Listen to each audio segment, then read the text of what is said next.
If you or someone you know needs help, you can call the National Domestic Violence Hotline at 1-800-799-7233. If you are in the North Central Montana area, please call Highline's Help at 406-278-3342.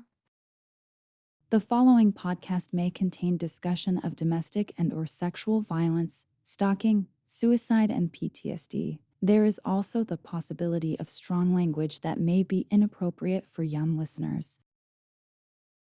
Good day, everyone. Welcome to Breaking the Silence, bringing domestic violence and sexual assault into the light. Today we're getting to know Shana. Shana is our financial manager and one of our victim advocates here at Highline's Help. She has been with the program for many, many years. She's going to discuss today a little bit about her history and how she came to be with the program.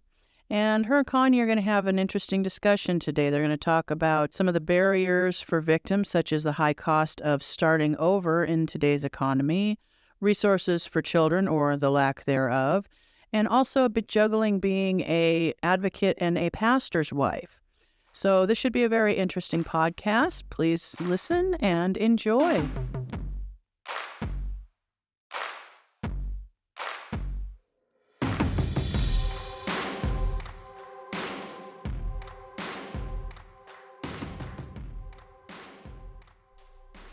Hi, this is Connie Huffman with Highline's Help for Abused Spouses again, and we are getting to know staff. And today I have with me Shana Munson. Shana, thank you for being here and agreeing to do this. So if you could just tell us a little bit about yourself and family and how you came to work with Highline's Help. Okay. I have been married to my husband for 3 years, something like that, 23 years. And we have 5 kids. And my oldest just graduated and is heading off to Bozeman this fall to study astrophysics. And we moved to Montana in the spring of 2005. There's a lady at our church named Holly Fredrickson, and she was a board member here at the time, and you guys had just lost your bookkeeper, and she said, hey, I need you to come down and meet with Connie because we need a bookkeeper. And that's what my background has been in, is financial management and working in an accounting office. When you first started working here, driving back and forth from where? From Chester. Okay. That your background was working in an accounting office? Yeah, I worked in an accounting office for 6 years. Then we moved out to Chester so my husband could take the pastorate out there. Oh, okay. And how long were you in Chester? We were in Chester for 6 years. Then we moved to Whitefish.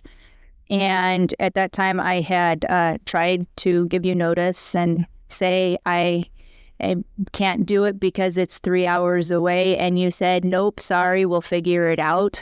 And so I commuted by train or by coming over. I think I was doing it once a month for a while there. Then I said, well, hey, we're moving a little further away. And we moved back to Washington for 6 years. And so I again said, hey, I can't be coming in every so often. And you said, well, I guess we're going to figure that out. And so I got on a plane and I was coming out here every quarter. So what you're saying is I wouldn't let you go. You wouldn't let me go. Well, there have some good reason for that. Yeah. Okay. As all our advocates do, they had to go through training, even though at the time while you were just a bookkeeper, but you still had to go through the training. Is that correct? Yeah.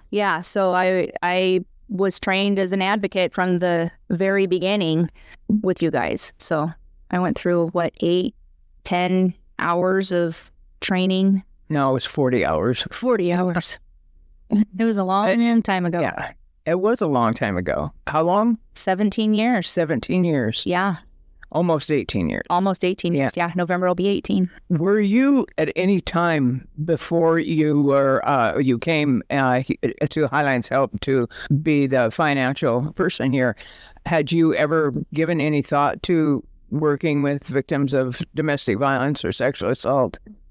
No, it wasn't something that had really crossed my mind of this is something I wanted to do. I've always been interested in psychology, though, and understanding how the brain works and why people do things that they do, or just how that all functions and meshes together. So, and I like helping people. So it just was a natural fit in the background that I like to have. So if you were to look back over those almost 18 years and come up with something that you had that came to you that as far as being an advocate goes, at what point did you realize that you were more than just a bookkeeper?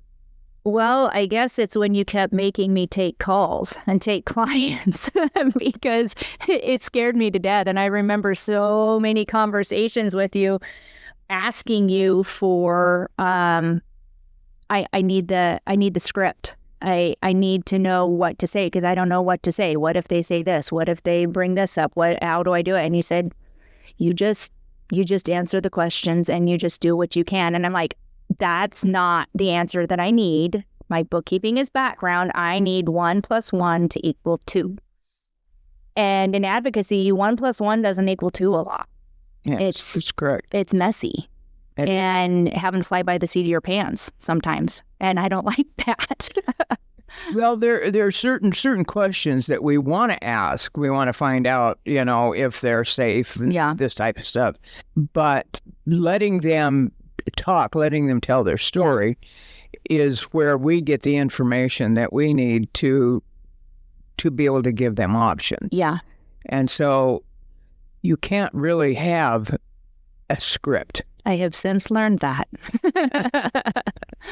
What would be the thing that is the most frustrating for you doing this work, both with the financial part of it and with the advocacy part?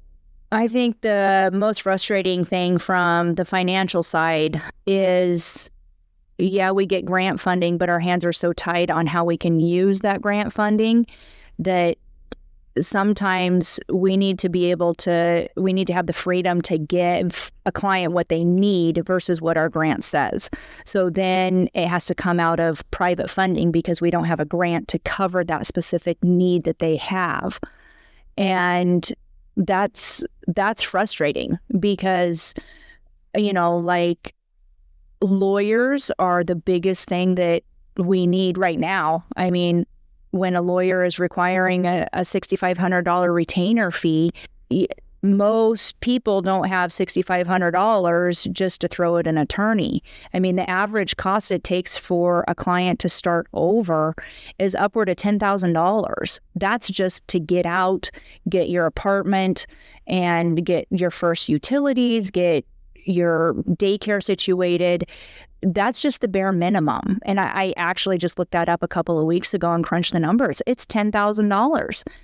And then if you want to throw having to get an attorney on there to help you get away and to protect your children, $16,000 right off the bat.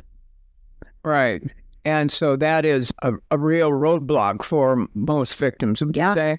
It is, because they won't leave because they don't have the money. What happens?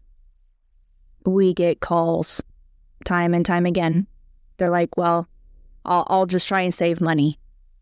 You know how long it's going to take you to save $16,000? And prices will just go up from there. Yeah, they always do. They don't go down. They always go up. Would you say that, do you have any other frustrations with? Just on the general advocacy side of things,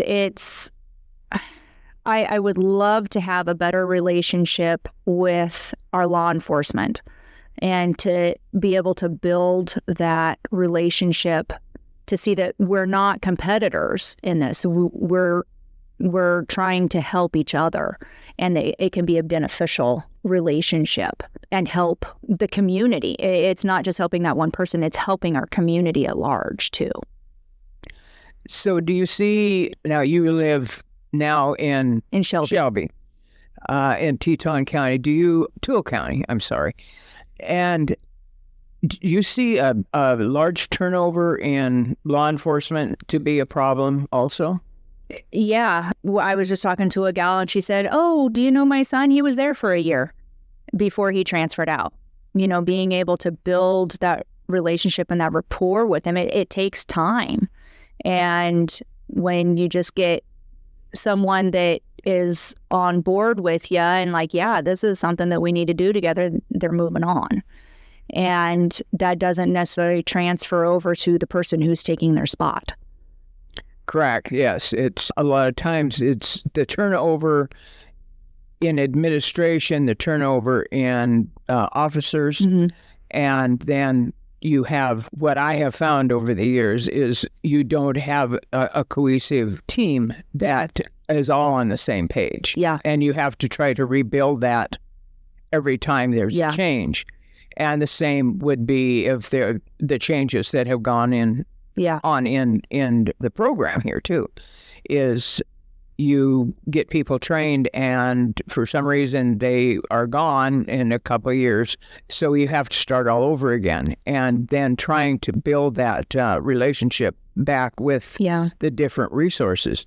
Do you find that we also in our service area, which is quite large, over 16,000 square miles. Do you find that there's a real lack of resources for you to tap into? Oh, yeah. The resources we don't have any shelters outside of Havre or Great Falls or Kalispell. And those are all, Havre is 3 hours from here, Kalispell's 3 hours from here, and Great Falls is an hour and a half. And most of the time we call and say, "Hey, we've got someone, we need to get them in a shelter." They say, "Sorry, we're full." And that's just for the immediate getting them out. That doesn't include having mental health resources over here or having extensive medical resources. Some of them need to be in daily counseling for a while or to have that support system that can really be around them. We just don't have that here. I totally agree with you. But one of my big frustrations with those type of resources is not just for the victim, the adult victim in the situation, but also there's nothing around here basically for kids. No, there isn't. And that is that to me is very frustrating. And how do you feel about it? Yeah. Having a safe place. Counselors can only do so much, and it's almost like we need more. If there's a combination of behavioral health and occupational health, that was a combination, and I guess that would probably be like play therapy, but I think there's one person in Shelby that does that. And outside of that, I don't know of any. And, these kiddos need someone safe to talk to without feeling like whatever they say is going to be turned back to the abuser or, used against them in some way, because that's the way they already feel. When what you're saying is that we lack it here, and to go into another community that would have these, there would be a lot of travel involved in that, and you find that victims a lot of times do not have the ability to travel. Yeah, say I had a victim in Shelby, and they needed to get their child resources, or they needed resources. We don't have them here. So it's either traveling back and forth to Great Falls because they were more likely to have services. So you're looking at the gas there, traveling back and forth 2-3 times a week minimum, and or do you move to Great Falls and need $10,000 to start over? If you were to compare your advocacy and what you do here, how does that affect your role as a pastor's wife? They go hand in hand. Okay. Can you explain that? I think because of my role as a pastor's wife, there are some clients that are more willing to talk to me because of my religious background. Then there's other clients that don't want to talk to me because they don't want anything to do with God in any way. And unless they bring it up, I don't talk with them about it. But being in the church, I've also had people, because they know I'm an advocate, come up and say, I need to talk. There's stuff going on. And I mean, I've been in ministry for, before I was married to Eric, 25 years. I mean, I was raised as a pastor's kid. So, I mean, it's just kind of, I've always been in the church and helping people. And so it's nice to have the resources in my pocket, because I have somewhere that I can say, hey, let's go talk to this person. For 17 years, whether we lived in Washington or, in Whitefish, wherever, I was able to, I learned here how to find the resources that someone may need if they came to me from the church. So you don't think that your job here is in any way jeopardizes or that you have any kind of a problem through the church, through being the pastor's wife, and there's nothing detrimental about it that you can find? Being a pastor's wife and working here, the only way I can get through my job is because I'm a pastor's wife. Because some of these cases are really hard, and the only thing I can do is go home and cry and go home and pray for them, because I've got no answers. And that's the hardest part, is doing everything. They're doing everything they possibly can. You're giving them every resource. They're jumping through every hoop. And at the end of it, they're still getting the short end of the stick. And it's just gut-wrenching. So if you could change a law, I know this is kind of off the cuff here real quick, but if, in your experience, if you could change a law in the state of Montana, what would it be? I don't know if it would necessarily be a law, but I would like to see judges have more training in what domestic violence looks like and the different aspects that it looks like. And so if there could be a law that makes them slow down, that makes them have to dig deeper than what is just being presented on the paper, because abusers can schmooze anyone. And if they can see past that to what is really going on, that would be the change that I'd want to see. Because it boils down to, if we go in to get an order of protection and the judge doesn't see it as dangerous, yet we've been told that they've been strangled a couple of times, or, because it's based off of their fear of the other person, not what the judge thinks is a rational fear. It's based off of what their fear is of the person. And, they're going to know better the situation. And sometimes it's really hard to articulate on a piece of paper why they're so scared. And when they have to do it in front of the person, that's even scarier. Court can be pretty intimidating. Absolutely. And so more training for judges. Yeah. More training for law enforcement. More training for law enforcement. More training for teachers in school. That's something that I think would be an amazing resource if teachers knew that we were here and available. Okay. Do you have an in with the school? Do you do something with the school? Yeah, I'm a substitute teacher up at the Shelby schools, and I volunteer coach with cross country. So I have a lot of interaction with teachers and staff and administration and stuff. Could this be something that you maybe would like to pursue is trying to get more information into the schools, get training for teachers. And a lot of times I've found over the years that there's a lot of schools that are not receptive to that type of training. Yeah. And I think, I have a little different of an approach of what I've been batting around in my head, and that it's not necessarily about a lot of training, because teachers have to go through so much continuing education. They don't need to know the ins and the outs of advocacy and abuse and all of that.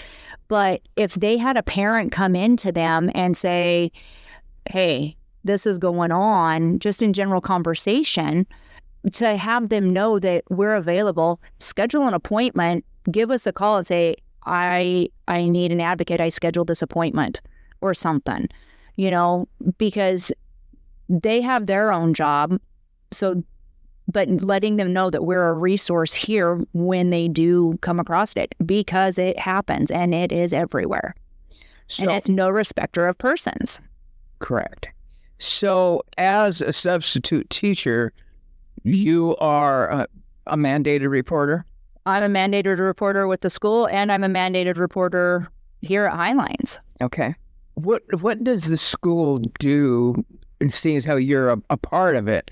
Do they have any protocols put into place for bullying, any kind of sexual misconduct or anything like that? Yeah, they have policies, and there's ways that it's supposed to be handled. And unfortunately, it goes back to what one person considers bullying and what someone else doesn't. Okay. And I think you're dead right on that, because Shelby isn't the only school that has. I think they all supposed to have anti-bullying policies. Yeah, they all do. And for one kid, it could be words that just tears their heart and soul out, and that could be considered bullying. But if the teacher or the administration says, suck it up, that's not supporting the child. If someone, their love language might be physical touch, and so they run around and they're like, hey, and they're not punching, they're just tapping someone on the shoulder. And if that kid receives it as bullying, it's not a script. It can't be a script. But I think it does need to be addressed, and you have to weigh each case appropriately.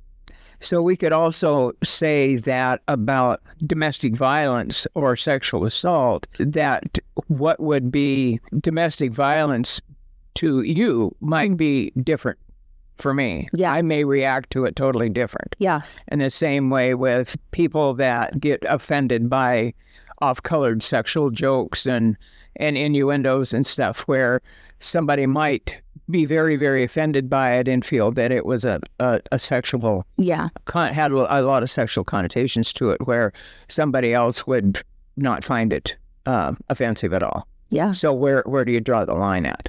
And it's not a straight line, and it can't be a straight line. Okay. It comes down to decency. Absolutely. It comes down to being kind. If you're just being a decent person and you're just being kind, a lot of this stuff wouldn't even have to have a policy and procedure around. Yeah. So in closing, Shana, what would you say your if you had something that you've got something to say, you've got a voice right now, what would you want to say to somebody out there that would maybe help them look at their situation? You're not alone. I know you feel like you're alone, and you feel like the light at the end of the tunnel is an oncoming train and you're just bracing for impact, but you're not alone. And you just have to tell someone. You just have to reach out and let someone know what is going on. Because if they don't know what's going on, they can't help. Tell a friend, give us a call, something, call your national hotline. But you've got to reach out, because if we don't know, we can't help. I think that's very good advice. So, Shana, I thank you for doing this interview. And this is Connie Huffman with Highlines Help. Be safe, be happy, and love life.